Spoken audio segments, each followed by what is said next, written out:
नमस्कार दोस्तों, आज हम बात करने वाले हैं एनपीएस के बारे में। NPS national pension scheme Bharat सरकार द्वारा चलाई गई ये एक ऐसी मुहिम है जिसमें हर नागरिक अपने तरीके से रिटायरमेंट प्लान करता है। यानी भारत सरकार द्वारा चलाई गई स्वैच्छिक रिटायरमेंट सेविंग स्कीम है एनपीएस। एनपीएस को जो रेगुलेट करता है वो है पीएफआरडीए यानी pension fund regulatory development authority. इसके पीएफआरडीए द्वारा इसे रेगुलेट किया जाता है। इसका जो भी कार्यक्रम होता है, जिस भी तरीके से ये वर्क करती है, उस सारी चीज़ का देख रेख पीएफआरडीए द्वारा होता है। तो आज हम एनपीएस के बारे में बात करेंगे, क्या क्या इसके बेनिफिट्स हैं, किस तरीके से इसे छूट मिलती है और एनपीएस लोगों के किस तरीके से लाइफ लॉन्ग साथ में रह सकती है। तमाम बातों की हम जानकारी करेंगे। कुछ इसके ड्रॉबैक है उनकी भी चर्चा ज़रूर करेंगे। तो बने रहिए मेरे साथ अंत तक और इस वीडियो में हम एनपीएस के पूरी बातों की, पूरे मुद्दों की चर्चा करेंगे। सबसे पहले बात करते हैं लॉन्चिंग डेट। तो 2004 में इसे गवर्नमेंट एम्प्लॉय के लिए स्टार्ट किया गया था। भारत सरकार ने 2004 में गवर्नमेंट एम्प्लॉय के लिए इसे चलाया गया था। ये एक मुहिम केवल गवर्नमेंट एम्प्लॉय के लिए थी। लेकिन उसके बाद 2009 में इसे सभी के लिए, ऑल इंडियंस के लिए रेगुलेट कर दिया गया। यानी कोई भी इंसान, भारतीय नागरिक हो, चाहे वो गवर्नमेंट हो चाहे वो प्राइवेट हो, हर इंसान इसके अंदर अपना इन्वेस्टमेंट चला सकता था। तो 2004 में गवर्नमेंट के लिए थी, 2009 में ये सभी के लिए थी। अगर कोई इसके अंदर प्राइवेट पर्सन इसके अंदर कंट्रीब्यूट करता है तो वो अपने तरीके से कंट्रीब्यूशन कर सकता है। अगर इसमें प्राइवेट सरकारी अगर कंट्रीब्यूशन कर सकता है तो वो भी अपने तरीके से इसमें कंट्रीब्यूट कर सकता है। लेकिन अगर कोई गवर्नमेंट पर्सन इसमें कंट्रीब्यूट करता है तो सरकार भी अपनी तरफ से उसके अंदर कुछ परसेंटेज उसके अंदर ऐड करती है। सेकंड नंबर पे बात करें एज की, इसमें अगर एंट्री एज है, एज इसके अंदर है 18 ईयर से लेके 70 ईयर तक। 18 साल से 70 साल तक कोई भी इंसान इसके अंदर इन्वेस्टमेंट कर सकता है। और लेकिन इसमें एक चीज़ और ऐड कर दी गई है, 70 साल के बाद अगर इसमें हम 75 ईयर भी कर सकते हैं, यानी 5 साल और आगे तक इसको लेकर जा सकते हैं अगर किसी का इन्वेस्टमेंट का मन है तो। थर्ड नंबर पे बात करें, इसमें जो कंट्रीब्यूशन होता है वो सेल्फ कंट्रीब्यूशन होता है। यानी कंट्रीब्यूशन अगर कोई करता है पीपल तो उसमें सेल्फ कंट्रीब्यूशन के अंतर्गत ये आता है। लेकिन अगर कोई गवर्नमेंट पर्सन है, मैंने आपको बताया, अगर कोई गवर्नमेंट पर्सन इसके अंदर कंट्रीब्यूशन करता है तो सरकार भी उसके अंदर अपना योगदान करती है। तो इसे कोई भी इंसान अपने तरीके से इसको चला सकता है, इन्वेस्टमेंट कर सकता है। सरकार के द्वारा इसको रेगुलेट जरूर किया गया है, लेकिन ये सभी नागरिकों के लिए है और सभी नागरिक इसमें अपने तरीके से इन्वेस्टमेंट कर सकते हैं। फोर्थ नंबर पे बात करें, इसका जो मिनिमम इन्वेस्टमेंट है वो 500 रखा गया है। जो मिनिमम इन्वेस्टमेंट है वो है 500, 1000 तक एक साल के अंदर इसके अंदर इन्वेस्टमेंट करना होता है। यानी मैक्सिमम आप कितना भी कर सकते हो, लेकिन मिनिमम आपका 500 है। एक साल के अंदर 1000 तक आपको इन्वेस्टमेंट करना होता है। फिफ्थ नंबर पे है विड्रॉल। विड्रॉल अगर हमें करना है तो 60 साल के बाद, यानी 60 साल से पहले तो कुछ भी नहीं, 60 साल के बाद अगर हम इसमें से निकालते हैं तो 60% तो हमें मिलता है एक साथ, एक मुश्त, यानी लमसम अमाउंट हमें एक साथ 60% मिल जाएगा टोटल का। और जो 40% अमाउंट जो बचेगा वो मिलेगा हमको पेंशन के रूप में। जितना भी हमारा इन्वेस्टमेंट एनपीएस में हमने किया है उसमें से 2 टुकड़े किए जाएंगे। पहला टुकड़ा 60% जो हमें एक साथ मिल सकता है, हम चाहें तो ले भी सकते हैं, हम चाहें तो आगे कंटिन्यू भी कर सकते हैं 60%। और जो 40% है वो हमें कहीं ना कहीं रखना होगा, क्योंकि उसमें हमें पेंशन के रूप में वो हमें हर महीने दिया जाएगा। एनपीएस में बात करते हैं कि ये काम किस तरीके से करता है। तो इसके लिए आपको एक पीआरए अकाउंट खोलना पड़ता है।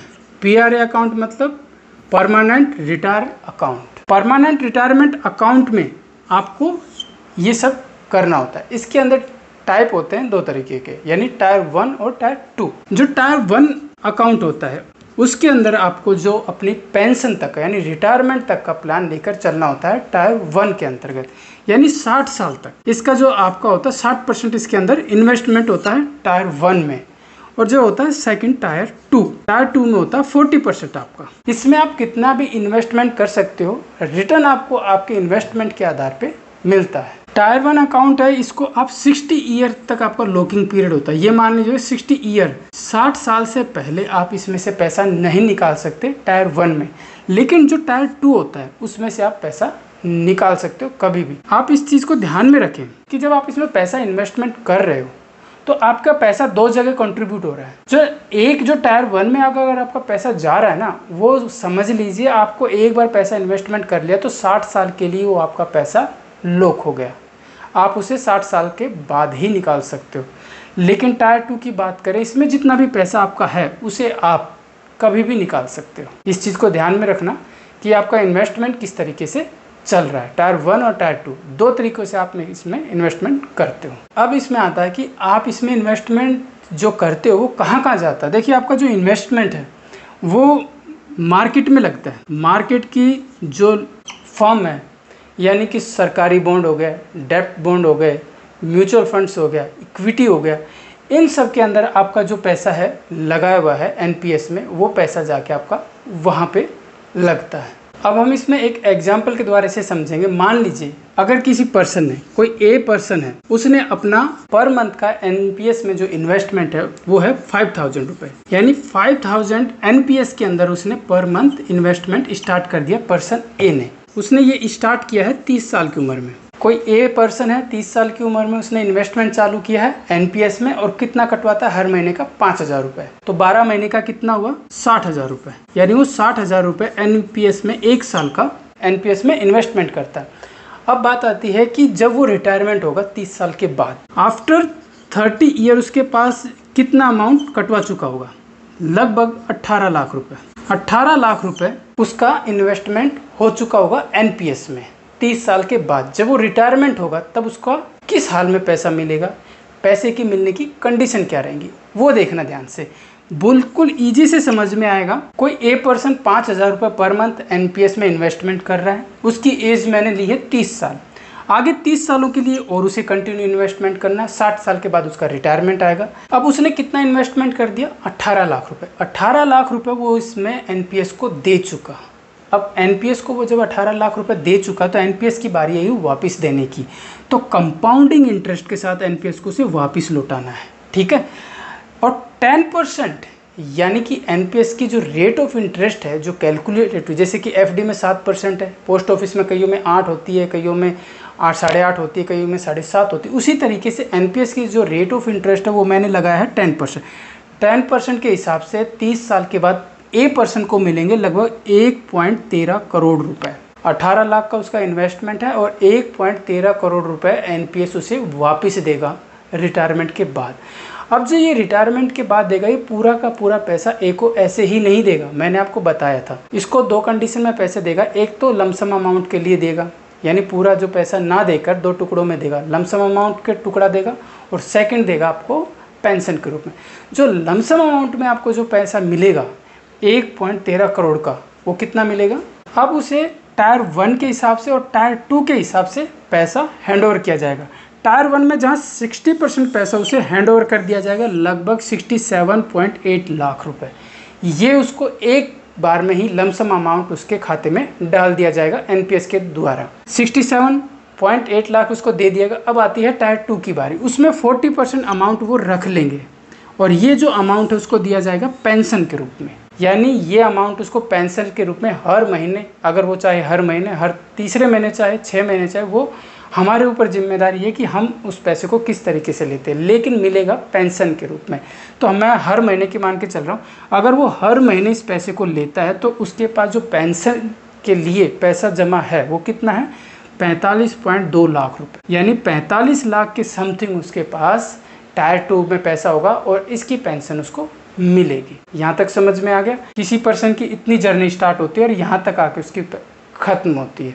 इस तरीके से पैसा इन्वेस्टमेंट होता है और इस तरीके से वो आपको लास्ट में मिलता है। इसमें आप बात करते हैं एडवांटेज की। एडवांटेज की बात करें तो इसके अंदर आपको 2 तरीके से टैक्स में रिबेट मिलता है। एक तो 80C के तहत, 80C के तहत आपको इसके अंदर 1.5 लाख तक की छूट मिलती है। 1.5 लाख तक का अमाउंट यहाँ पे आपको छूट मिलता है। और 80CCD के तहत, 80CCB1 के तहत आपको 50,000 रुपए की और छूट मिलती है। तो लगभग 2 लाख रुपए, 2 लाख रुपए का आपको इसके अंदर टैक्स के बेनिफिट मिलता है। ये एनपीएस स्कीम में आपको 2 तरीके से छूट मिलती है।